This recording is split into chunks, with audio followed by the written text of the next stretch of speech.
Hello and welcome back. It's time to talk about Chapter 8. In this chapter, we're going to talk about remembering complex events. So, this is going to include things such as um, those times when we commit memory errors, where we have gaps in our memory, what might cause those, what kind of cost comes from having those kinds of errors, and then maybe some steps to avoid those kinds of errors. It's not perfect, but at least we can try. We're going to talk, actually, during that section, we'll talk a little bit about the principles of forgetting. And then we're going to talk about autobiographical memory, our memory for things that specifically have happened exactly to us, our own history. And then we'll talk a little bit about how general the principles of memory are. All right. So let's start by talking about some of these memory errors. There are seven sins of memory, according to Schachter, and there are two kinds of categories of the sins of memory. You have the sins of omission, when you leave something out, right? You've probably had a person tell you that you lied to them because you didn't tell them something that they would have thought was important to know, and you're like, well, I didn't lie, I just didn't tell you that. Sometimes it's not that we don't want our memory to know something. Sometimes it's that we've left some details out that would allow for good memory. So those would be sins of omission. And those are going to include, and this is just a little overview, we're going to go into each of these in great detail in a little bit. But that's going to include transience, where we lose access to information over time. It's a type of forgetting. Absent-mindedness, where we fail to actually encode information. We weren't really paying attention to it. And then blocking, where we have this temporary inability to retrieve information that otherwise is correctly stored. So we actually have it in there, but for some reason we're not able to get to it. The sins of commission we'll cover later, and there are four of those, and that's where we include something that's incorrect. So omission, we're leaving out something that's relevant. In commission, we're going to include something that doesn't belong there, that's not relevant. All right, let's start with those sins of omission. Encoding failure.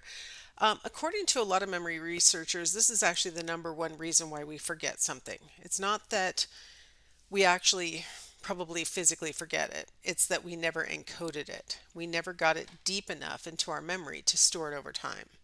So I've got a couple of examples that we'll go through, but let's go ahead and remind ourselves the process of getting information into our memory. So of course it starts out in the sensory memory, and there's this amazing detail that's held in each of our different sense organs very briefly. So it's like all this information that lands on some combination. Those dots are supposed to represent some combination of like visual, auditory, tactile, smell information, taste information, all those things, right? Those parts that we pay attention to will move into our short-term memory, right? So this is going to be just those items that get noticed and encoded will move into our short-term memory store. So that's going to be a smaller subset of all the stuff that had landed on our sensory organs. Long-term memory is going to consist of those items that are landing intact. They aren't necessarily going to be altered. Hopefully, they're not going to get lost. And so, what lands in our long term memory is going to be a small subset of what had originally landed on our sensory memory. Just a couple things might make it in as opposed to what you started out with. So, here's an example. In class, I like to really spend some time letting students really peruse these pennies. If you want to pause me and take a second to really look at these pennies and see if you recognize what a real penny would look like, you can go ahead and pause me. All right, I'll assume you're either back or that you didn't pause me. As we're looking at the pennies, one of the things I always like to do in class is start eliminating ones that we know are wrong. And so students will yell out, well, I know that he was facing this way or that way, so we can eliminate all the ones where he's facing the wrong way. I know that it has this detail or that detail, so we can eliminate all the ones that don't have that. And so you can kind of start narrowing it down by doing those kinds of things. But you still might get stuck. There might be a few that are kind of viable candidates for you. I'll just go ahead and take the stress off by telling you that the one in the upper left was the correct format. And this is, a penny up until probably 2000. They changed the format of a penny. Actually, it looks a little bit different. Still, I think has these basic contents on the front, but it just looks a little different. But anyway, the idea is, we've all seen a lot of pennies in our lives. Those of us who live in the US, we have seen a lot of pennies in our lives. But who really looks at it that closely? You vaguely know that there's somebody on the penny. You may or may not realize that that's Abraham Lincoln. That doesn't kind of matter for this particular task, right? Just needing to know that it's a bearded man, that'll probably be fine. You probably know that it's copper, right? Or something that looks like copper. Apparently, modern pennies don't have copper in them. Um, and then, you have like these vague ideas of what this currency would look like if someone was to give it to you, right? Or if you were looking through, your pile of coins, you would easily recognize one. In order to accomplish that task, do you really need to understand all the details? I mean, do you really need to know whether it says "In God We Trust" at the top, or whether the date is on the right side or the left side, or if he's facing right or he's facing left? Like, does any of this really matter for your ability to recognize this coin? Probably not, right? And so we really never encode those kinds of details. And so that's really not what we would call forgetting, right? Because it's not that you didn't recall it, it's that you probably never encoded it. Let's look at some other things that you probably never thoroughly encoded. What color is the top stripe of the American flag? Hopefully you know. The top and the bottom stripes are red. There are 13 stripes, and so 7 of them are red and 6 of them are green. Um, but it's one of those things that we see a lot, and yet we might have to think for a second. If I hadn't shown you the flag, you might have still been trying to, I'm not sure. How do we not know what the top color, what the top stripe's color is? That's bizarre. But we don't really think about it. We recognize the object, we don't need the details, right, in order to recognize it. How about a pencil? If you had a standard number 2, Ticonderoga pencil, how many sides are there on that pencil? Well, I couldn't find a Ticonderoga cut like this, but I found these nice colored pencils cut like this. And yeah, they have 6 sides. They were designed like that so that they're less likely to roll off a table, right? Um, but who thinks about it? We know that it's not round. I mean, a typical Ticonderoga number 2 is not round. We know that. How many sides? We do the same thing with a stop sign. How many sides are on a stop sign, right? I think a stop sign and a pencil are the same. I think they're both hexagons. But then I think what we struggle with hexagon, octagon, we're knowing it's a lot. We know that there's like flat on the top and the bottom, but is it also flat on the side, or does it come to a point on the side? Like does it really matter? No, it doesn't. So we don't pay that close of attention. So sometimes it's kind of embarrassing when we say, I don't know these things that I see all the time. I don't really know the details of them. But on the other hand, this absent-mindedness is a good example of how cognitively efficient we are. We try not to waste our time deeply processing something that really doesn't matter, right? It doesn't, those details of the coin don't really matter. The details of how exactly many sides are on a pencil really doesn't matter. What matters is that we know that the sides are flat, right? That's what matters. So that kind of absent-mindedness, it's a sin of omission. It can cause us to not be able to recall something maybe that we thought we knew. But in the long run, it might be a bigger benefit than harm. How about retrieval failure? This is probably what we really honestly mean when we talk about forgetting.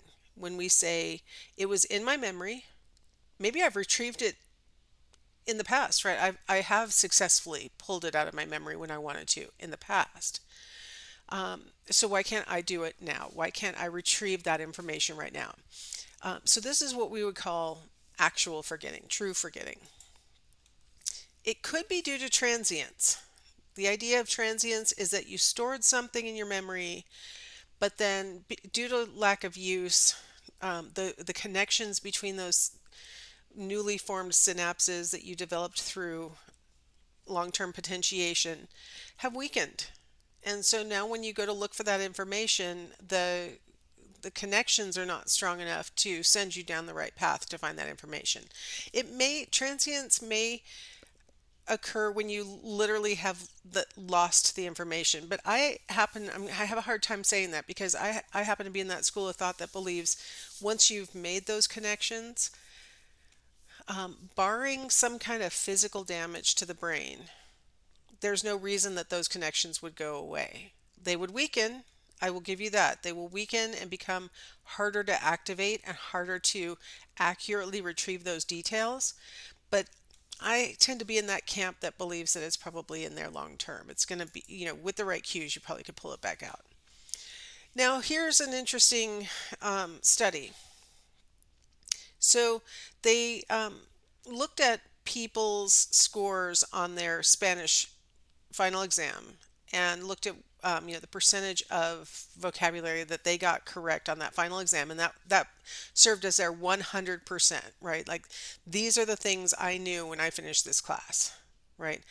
Then they followed up with them 3 years later. Well, they followed up with them 1 year later, and then 3 years later, and then 5 years, and so on.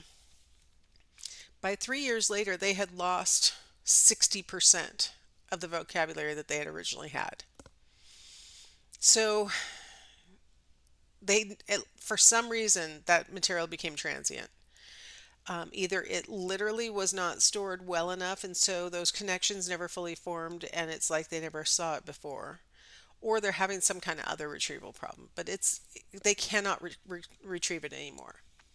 Now look at 14 and a half years. I'm sure that's just an anomaly, but there was a little peak of like better performance at 14 and a half years than had been seen at 3 years.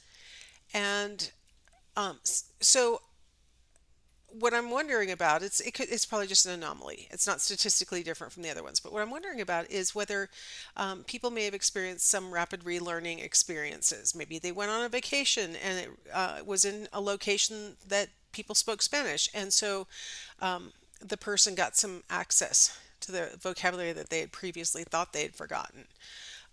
Or maybe their child was now going through Spanish, and their studies were reminding the person of their original studies, those kinds of things. So I want to remind you that even if you think you've completely forgotten it, you're down to, I've lost 60%, I'm down to 40% of what I knew when I finished that class.